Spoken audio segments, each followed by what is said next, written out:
This will be the whole truth too, even though nobody believed the whole truth won. This country sucks, and the American people are so brainwashed they can't open their eyes and see what happens.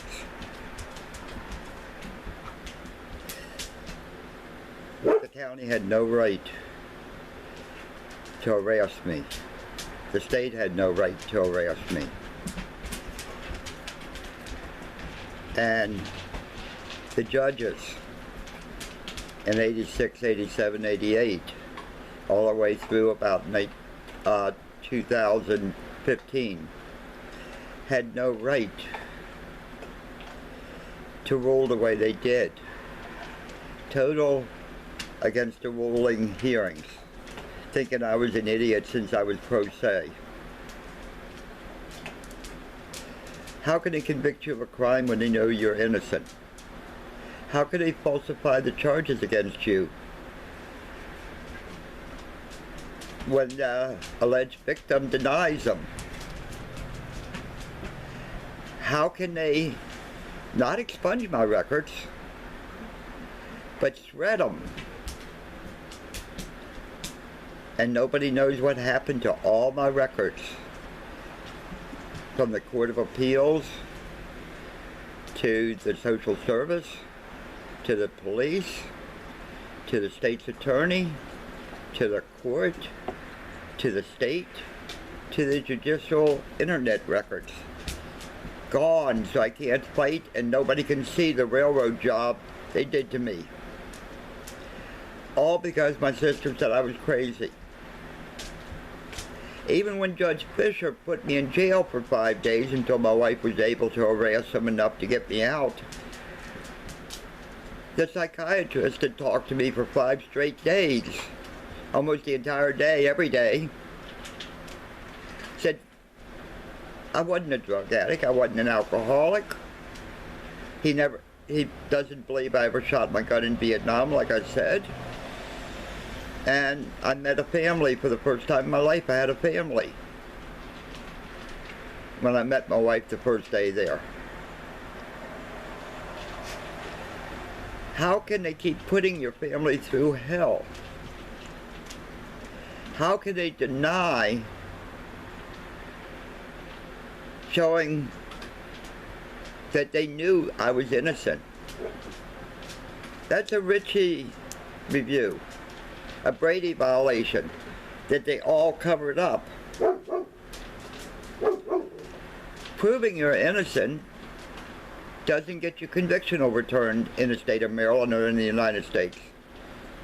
No matter how innocent you are, no matter how much they falsified the records, like the arrest and the indictment, nothing matters. They take your wife away, saying you're a convicted felon. Who cares? They finally got my wife away from me. I'm a jailbird person. I must have been, I forced her to stay married to me 45 years, I guess.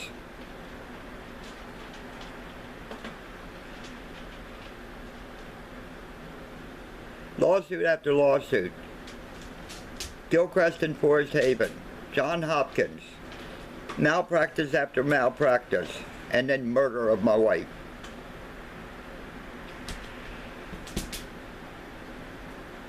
Falsifying Medicare records. Immigration knew this woman was an illegal alien.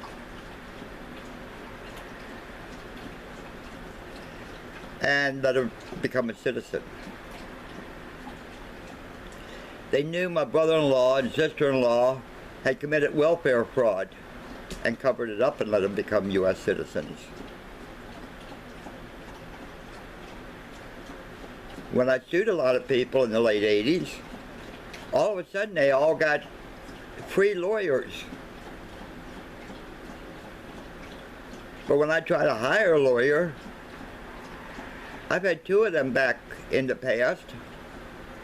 When they took my wife away, said the court threatened them that they'd be disbarred if they represented me.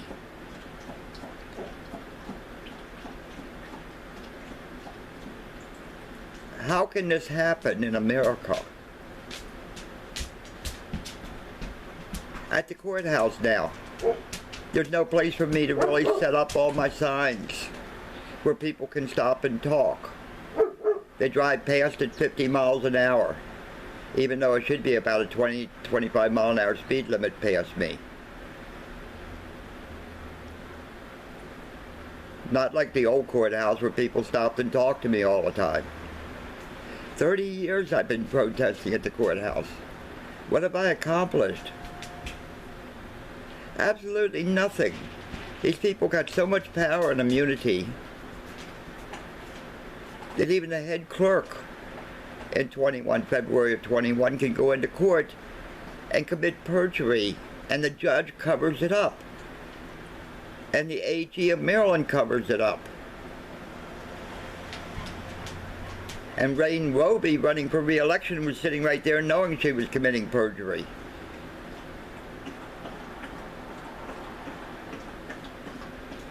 And still doesn't answer where my records went.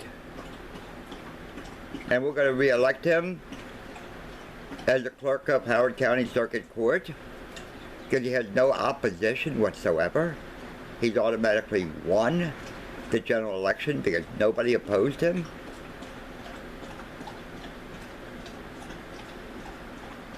And he can't explain where records disappeared. So he has his clerk go into federal court and say they're all there and get away with perjury. Like this latest judge just gave me another ruling after dismissing the case. That is Maryland law. That I had to contact the other side and work out an agreement on the first deposition.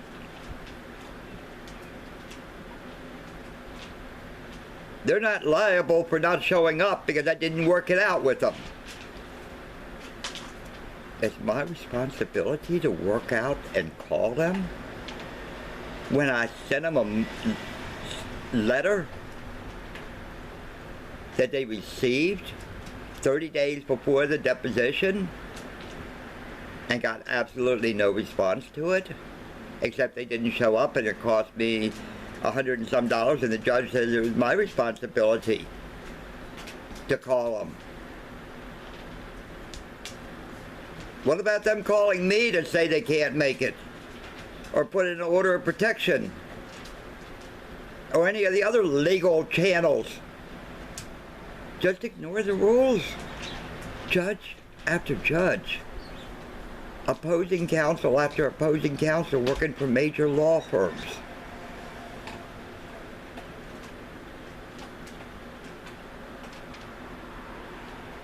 This is a circus, our court system, where a judge can sit up there and laugh and joke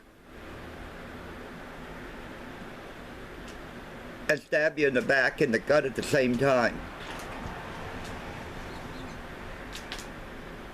And still act nice about it. And then hold you against your will, which shows her biases, until the other opposing counsel can leave the court grounds for 10 minutes or so. And have me escorted out by sheriff all the way to my car to make sure I'm not going to cause problems because the other side says I'm crazy. Because I now protest at the nursing home that killed my wife. Nobody cares. Medicare doesn't even care. 1 star. The nursing home shouldn't be in business. I don't give a damn if there's no other beds for these patients. Their care there is worse than having no bed.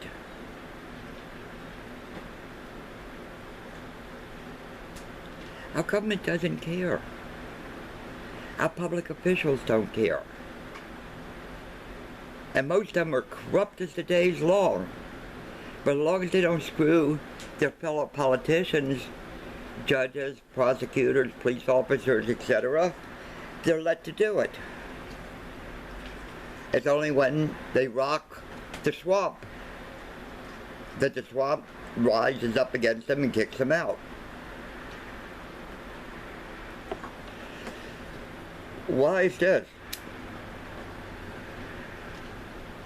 We're supposed to be a God-fearing country.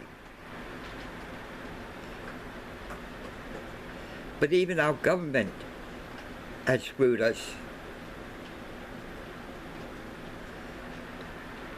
Especially the Supreme Court of the early 1900s, when they eliminated the Constitution of private ownership of land to government ownership of land.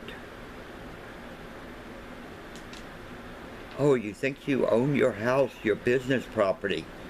The government owns it and you pay rent for it every fucking year, called property taxes. And if you don't pay that rent, they'll kick you out and sell it to somebody that will. This was totally illegal. Our country was the first country in the world that guaranteed private property ownership without government interference of it. Another thing the Supreme Court did in the early 1900s is start federal income tax, which gave the federal government all the power in the world over the states. The way the Constitution was written, the federal government wasn't allowed to tax the people.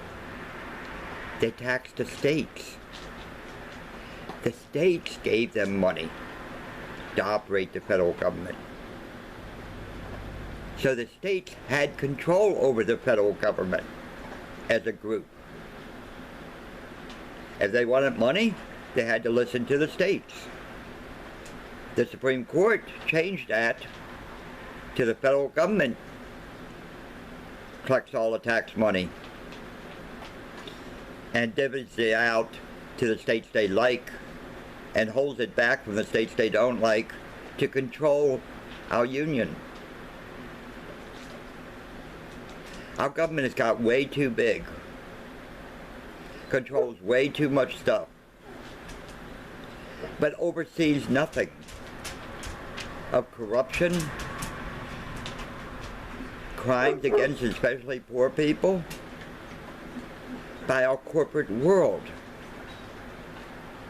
And all of these charities, 401cs, it's all about making money in your own pocket, not actually really helping people.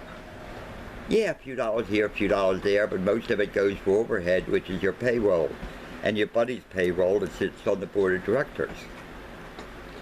Corrupt as hell by our rich, running a lot of these famous United Way, Red Cross, and other gigantic charities.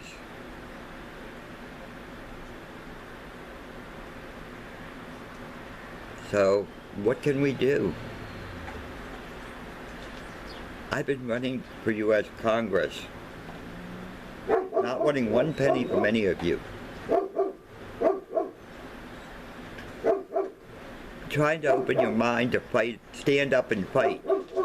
Open your eyes of what's going on with the abuse of power by our governments, from the smallest to the biggest. Our biggest government abuses countries around the world and bribes other ones with your tax money.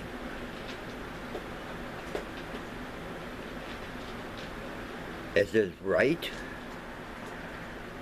Our corporate world lets countries like China dump stuff here below their cost, and their cost is a lot cheaper than ours because a lot of their factory workers are slaves. Like the Muslim population is enslaved working in factories in China. Dump it here to put our factories out of business, Americans out of work. But our corporations here in America loves it. Even the new truck I bought is made in Mexico because they don't have the EPA. They don't have all these regulations to protect the workers. They pay the workers about 10 cents on the dollar what they would have to pay American workers. We let our corporate world screw Americans. But no, they're not screwing us. They're helping us. They're giving us cheaper goods to buy. And that we should be thankful for that while we're looking for a job. Because the jobs have gone overseas.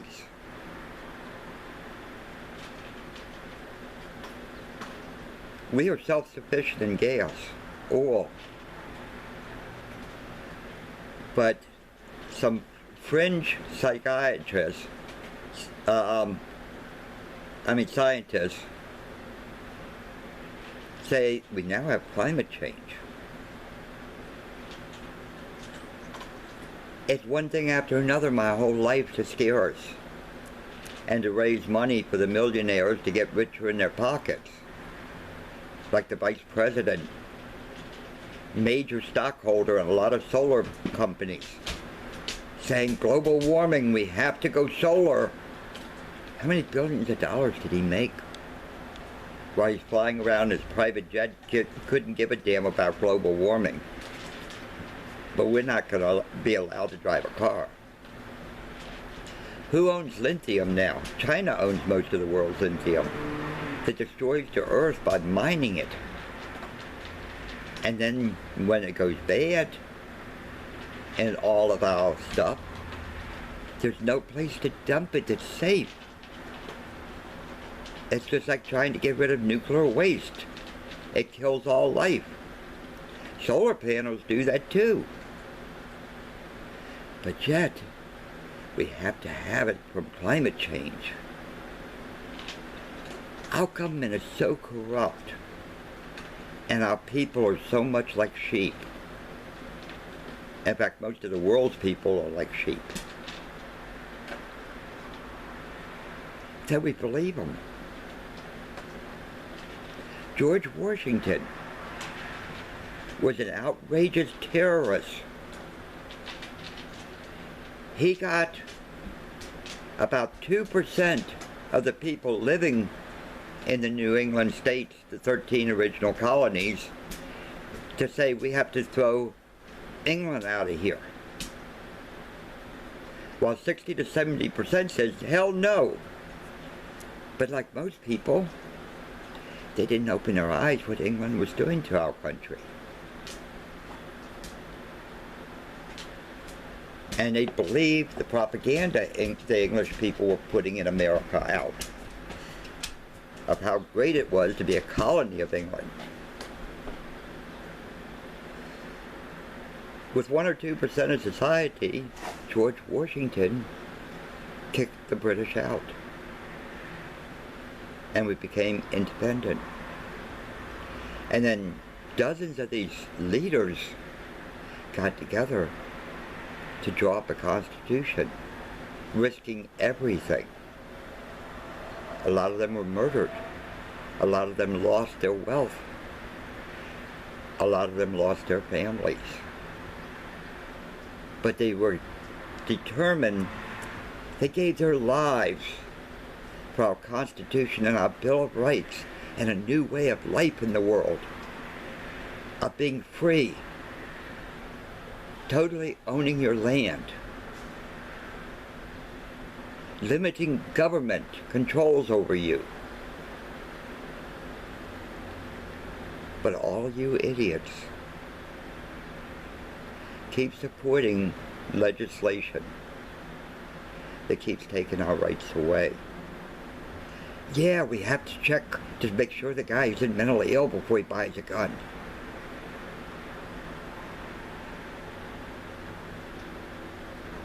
Didn't the Founding Fathers think of this when they wrote the Bill of Rights and the Second Amendment? Where they basically said the government cannot know anything about who owns guns.